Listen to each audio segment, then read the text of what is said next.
Thanks, Chair. Minister, the Psychological Society of Ireland and USI have been campaigning over the last period of time concerning equality of funding the doctorate and counselling psychologists in training.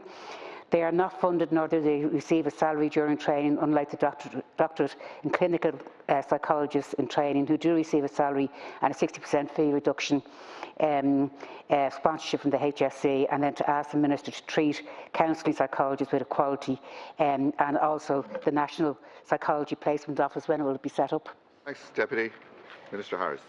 Thank you, Deputy Collins, for the question. My department is strongly committed to supporting the mental health of the population through the provision of graduates with the key competencies and skills to be effective in the health workforce and to support a range of clinical teams in our health services. My department understands that there is a long-standing arrangement in place under which the HSE and indeed former health boards recruit trainee clinical psychologists and sponsor their training in order to encourage employment with the HSE of suitably qualified professionals. This arrangement is made by the HSE and is not the responsibility of my department. It's a specific arrangement that the HSE have in place to try and get suitably qualified professionals to work in the health service. The question of whether similar arrangements should be put in place in relation to other psychological specialties in order to meet their workforce needs is a matter for consideration by the appropriate recruiting bodies.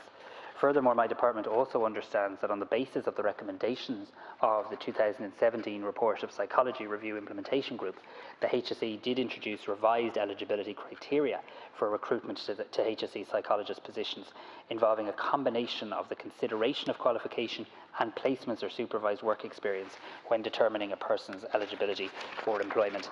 My department, Deputy, does not have a role in relation to placement arrangements in organisations such as the National Educational Psychological Service or the HSE for students enrolled on these programmes. Issues arising from sponsorship and employment eligibility in relation to psychologists, and indeed more generally, are matters for relevant employers rather than the responsibility of my department.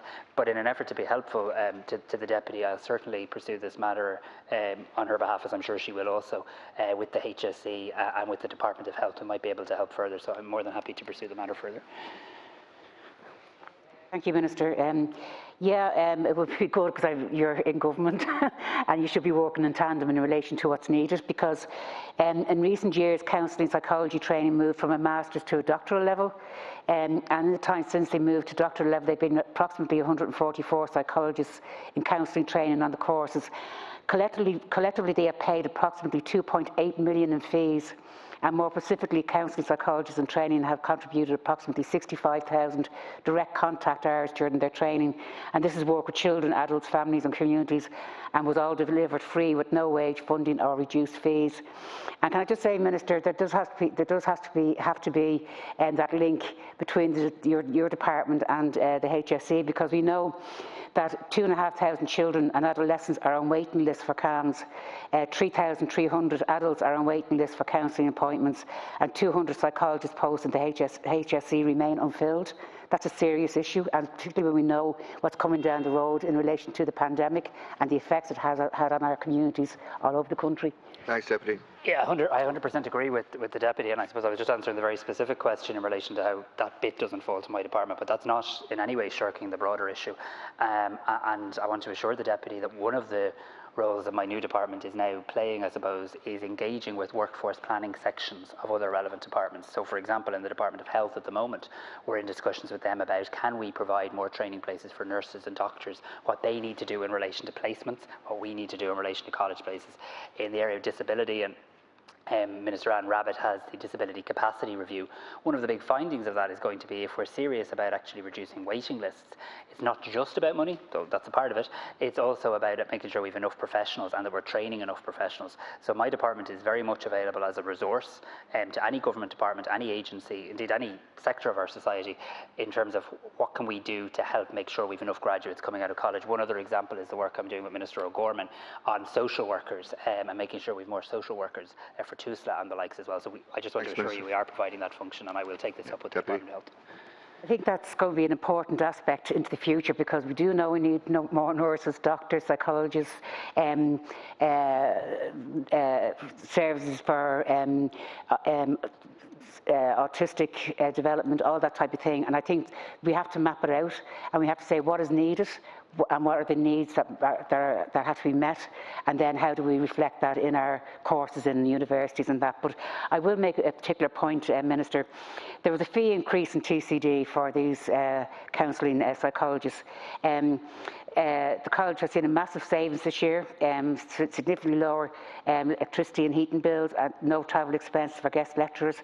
One particular trainee has spent 21 to 35 hours a week on online lectures since October 2020, and just 2 of her lectures have been delivered in person. Nonetheless, my fees for next year are increasing by €435